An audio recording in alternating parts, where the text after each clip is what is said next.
नमस्कार, मैं श्रीराम शिंदे विश्व शांति दर्शन में आपका स्वागत करता हूं। आइए देखते हैं कुछ अच्छी और सकारात्मक खबरें, लेकिन सबसे पहले एक नजर आज की सुर्खियों पर। बिना पटरी के चलती है ये ट्राम, महिलाओं को शक्ति देने वाला स्रोत।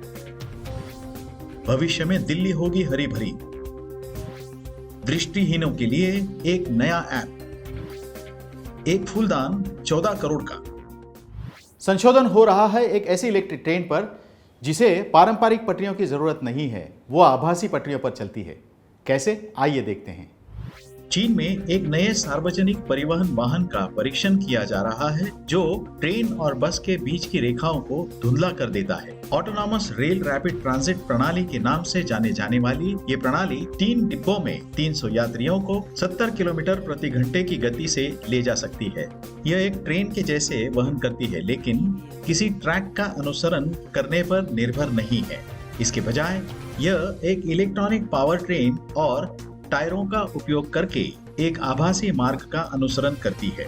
इसकी एक शहरी ट्रेन या ट्राम की तरह काम करने की उम्मीद है, लेकिन चूंकि पटरियां बिछाने में कोई निवेश लागत नहीं है, इसलिए इसे लागू करना बहुत सस्ता होगा।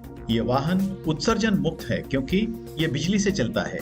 इस अवधारणा को पहली बार जून 2017 में प्रदर्शित किया गया था, लेकिन अब इस प्रणाली को फिर से लाने से पहले इसका परीक्षण किया जा रहा है। ये वो महिला है जिसने भारतीय ग्रामीण महिलाओं को ताकतवर बनाया। आइए मिलते हैं पद्मश्री जनक पलटा से।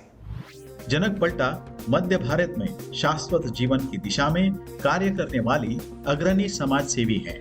वह दुनिया भर में जानी मानी है, लेकिन मध्य प्रदेश के गांव सनावड़िया में गांव वालों के लिए वह हमेशा मुस्कुराती रहने वाली दीदी है। पद्मश्री पुरस्कार से सम्मानित जनक अपने आयरिश पति स्वर्गीय श्री जिमी मैगलिन के साथ ग्रामीण महिलाओं के लिए परली विकास संस्थान की संस्थापिका हैं। उन्होंने कई आदिवासी और ग्रामीण महिलाओं को सफलतापूर्वक सशक्त बनाया, स्वदेशी ज्ञान का प्रसार किया, जागरूकता फैलाई और मूल्यों का जतन किया, जिससे महिलाओं के समग्र विकास में योगदान दिया गया। वह इंदौर के पास सनवाड़िया गांव में Jimmy McGilligan centre for sustainable development चलाती हैं। उनके द्वारा उठाए गए छोटे छोटे कदम समग्र विकास में उल्लेखनीय बदलाव लाते हैं, क्योंकि प्रकृति की देखभाल और चिंता मानव जाति के उत्थान का अभिन्न अंग है। जिन ग्रामीण और आदिवासी महिलाओं को उन्होंने प्रशिक्षित किया, उन्हें इस शाश्वत जीवन के मॉडल ने रोजगार पाने में सक्षम बनाया। जनक निस्वार्थी सेवा और एक उद्देश्य के प्रति प्रतिबद्धता का प्रतीक है।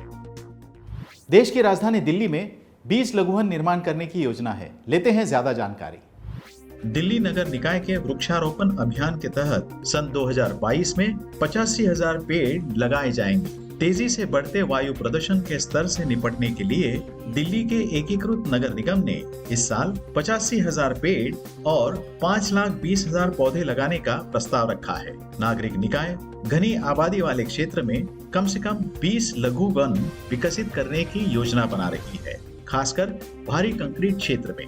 राष्ट्रीय राजधानी में पिछले साल 17 ऐसे लघु वन विकसित किए गए। इस वर्ष के लिए इस वृक्षारोपण के अभियान के लिए मौजूदा पार्कों, क्षेत्रीय कार्यालयों, स्कूलों, औषधालयों, सड़कों और सामुदायिक केंद्रों को चुना गया है। नेत्रहीन लोगों को सार्वजनिक परिवहन का उपयोग करने में मदद करने वाला एक ऐप विकसित हो रहा है। जानते हैं क्या है यह आविष्कार। पैदल चलने वाले दृष्टिबाधित या नेत्रहीन लोगों को सार्वजनिक परिवहन का उपयोग करने में मदद करने के लिए डिजाइन किया गया एक खास ऐप जल्द ही वॉशिंगटन मेट्रो स्टेशन पर शुरू होगा। वेमैप नामक इस ऐप का उद्देश्य नेत्रहीन और दृष्टिहीन लोगों के लिए ऑडियो दिशा दर्शकों की मदद से यात्रा विकल्पों को विस्तारित करना है। यह ऐप जीपीएस का उपयोग नहीं करता है और घर के अंदर या बाहर सेलफोन सिग्नल की ताकत की परवाह किए बिना काम करता है। यह ऐप स्मार्टफोन पर विस्तृत मैपिंग डेटा लोड करता है और सटीक दिशा बताने के लिए फोन पर मौजूद मोशन सेंसर का उपयोग करता है।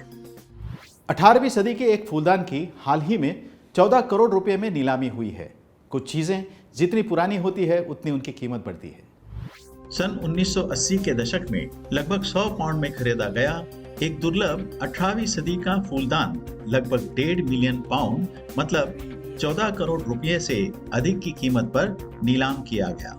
ये फूलदान एक सर्जन द्वारा खरीदा गया था और फिर उसके बेटे को सौंप दिया गया, जिसने इसके वास्तविक मूल्य को महसूस नहीं किया और इसे अपने रसोई में रख लिया।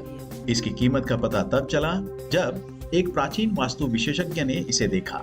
उपलब्ध जानकारी के अनुसार यह असाधारण दुर्लभ फूलदान कियानलोंग सम्राट के लिए 18वीं सदी में बनाया गया था।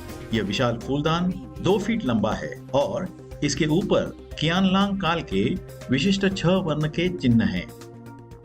इसी के साथ आज के न्यूज मैगजीन में यहीं पर रुकते हैं। देखते रहिए विश्व शांति दर्शन। धन्यवाद।